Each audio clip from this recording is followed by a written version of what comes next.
Prázdna ulica, hlboká noc. Je tak tmavá, že aj to malé svetlo z neonky sa stráca v tme. Je tam také ticho, že nepočuť nič, len kvapky dažďa odrážajúce sa o asfalt.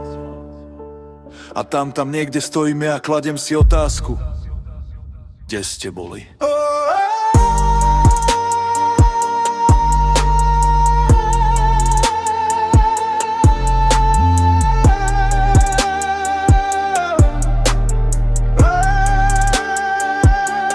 Stojím tam vonku, hustý dážď padá.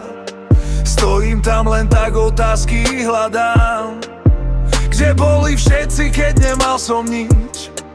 Keď mal som len pocity, myšlienky, kríč. Šlehy jak od biču, keď bolo na piču. Keď musel som za pár centov zo seba robiť opicu. Kde ste boli všetci? Yeah. Celé dny doma na penke, dlžoby hádam aj v diemke. Bez centu na stravu, prijímal som otravu odhadov, ktorí chystali popravu. Naivný Radko išiel s nimi do daru, no keď došlo na lámanie chleba, jebli ma do varu.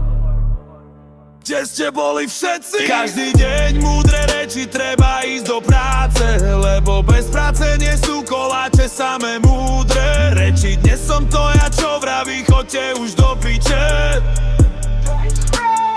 Kde ste boli všetci? Keď mi bolo smutno, kde ste boli všetci? Keď som nemal nič, kde ste boli všetci? Keď potreboval som pomoc, kde ste boli do piče?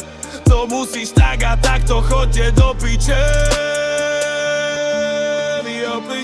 Keď ste potrebovali vypočuť, tak na to bol Radko. Keď ste potrebovali pomoc, na to bol Radko. Cez deň, Radko večer, Radko v noci, Radko. No keď došlo na lamanie, tak sa vyjebať na mňa šlo ľahko. Tak kde ste boli všetci, kde pýtam sa, kde? Kde ste boli všetci, keď potreboval som pochopiť? Kde ste boli všetci, keď na mňa nadávali bez ochoty? Kde ste boli schovaní v ulite, ste si vzájomne fajčili kokoty? Koľko nocí som bol s vami hore, koľko dní som v pozore, koľko hodín som bol pre vás? A kde? Kde ste boli vy? Čakal som týždne, no ani jedna správa.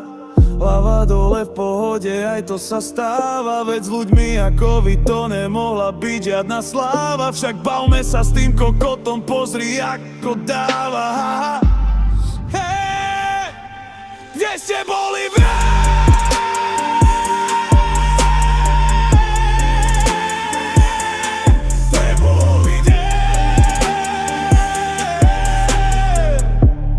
Pýtam sa, kde ste boli, keď vás bolo treba? Kde ste boli, keď som potreboval pomoc? Kde ste boli, kde teraz je už neskoro? Choďte pekne do piče.